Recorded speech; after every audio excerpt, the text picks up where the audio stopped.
Hello, and welcome back to another episode of My Damn Opinion. Today's episode, we're going to talk about Shang-Chi and the Legend of the Ten Rings. Before I get started, don't forget to hit that like button. For this movie opinion piece, I'm going to do things a little different, and instead of pre-scripting it, I'm kind of just going to ad-lib it based off of some notes and my thoughts. So let me know in the comments how you feel about this new approach. The opening bit of the movie was pretty good. I know a lot of people absolutely loved it. It was definitely different, and it was well choreographed, and it was interesting to see a bit of the history of the Mandarin. I definitely would have liked to explore a little bit more of that. I still think Black Widow's opening tops the list of the best opening, or at least one of the best openings.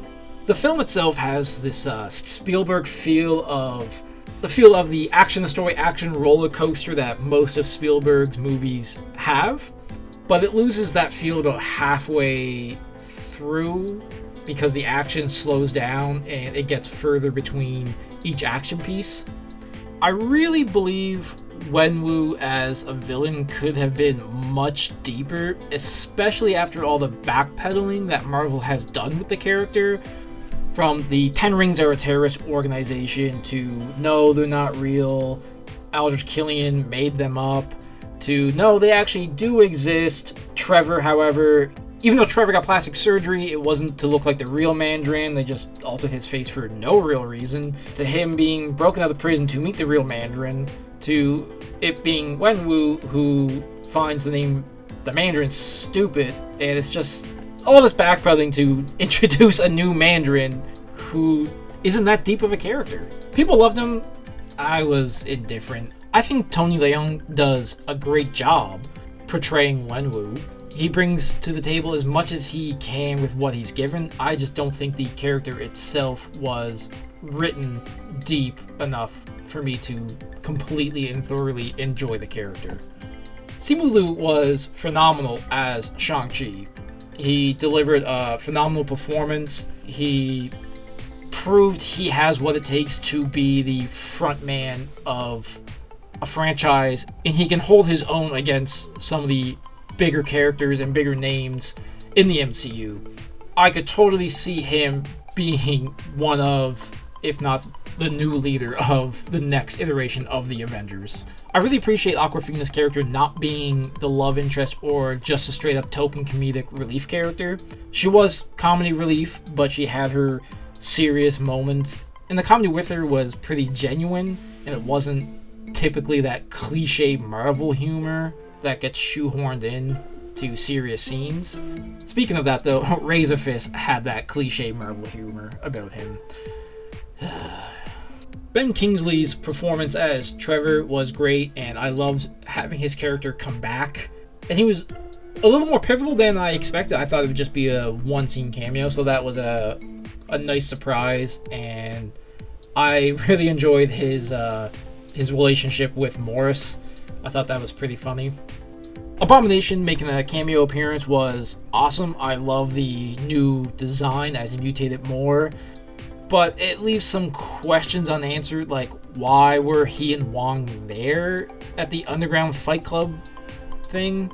And after the fight, from the dialogue, it seemed like Wong and Abomination were almost sparring, and he was bringing them back to what looked like a prison.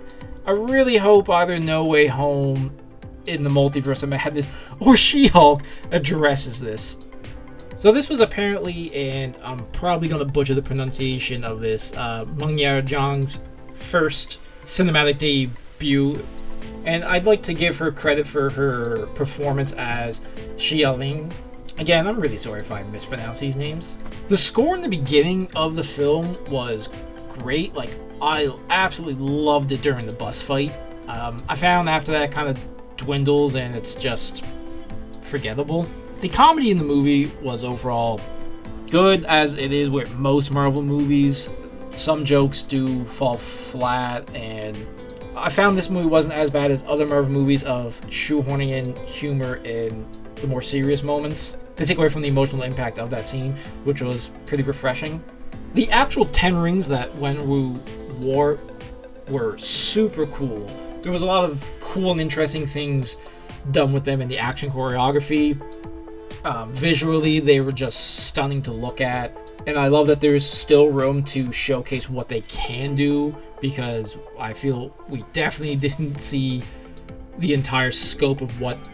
We definitely didn't see what they're completely capable of doing. The action in this movie was absolutely impeccable.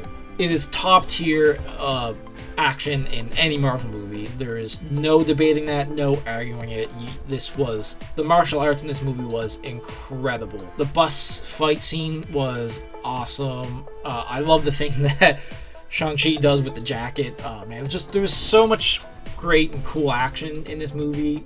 The fight at Xia Ling's underground fight club, scaling the scaffolding, fighting the scene where Shang-Chi fights the Death Dealer was just well choreographed and well executed. You have to applaud the stunt choreographer and the entire team behind the action in this movie. I know at this point a lot of people are tired of this messy CGI final acts, especially after having all this refreshing action in this movie. However, I actually enjoyed a lot of it in the final act. The fact that for the first time in a Marvel movie, we're actually getting to see these cool kaiju-like monsters that do exist in, the Marvel comics that you never actually see in film. So it was super unexpected and cool. And even the final fight between Wenwu and Shang-Chi was, it was awesome. The mid-credit scene was nice for the, doing the Marvel thing of setting up the future. I love that the Ten Rings are clearly not from Earth and are related to some kind of cosmic being. Rumors I've read are it's a setup for Galactus.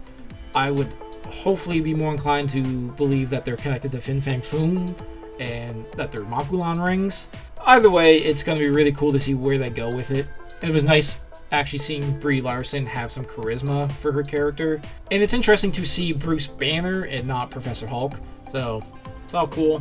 The post-credit scene setting up Xia Ling as the new head of the Ten Rings gives me hopes that maybe she'll take on the Mandarin mantra and continue, I guess, fixing or redeeming all the backpedaling they've done with the character. I don't know. All in all, I thoroughly enjoyed this movie. It was a much more refreshing experience after the travesty that was Black Widow. Yeah, if you haven't seen this movie, you definitely should. This was a solid foundation for, I guess, the rest of Phase 4 and beyond.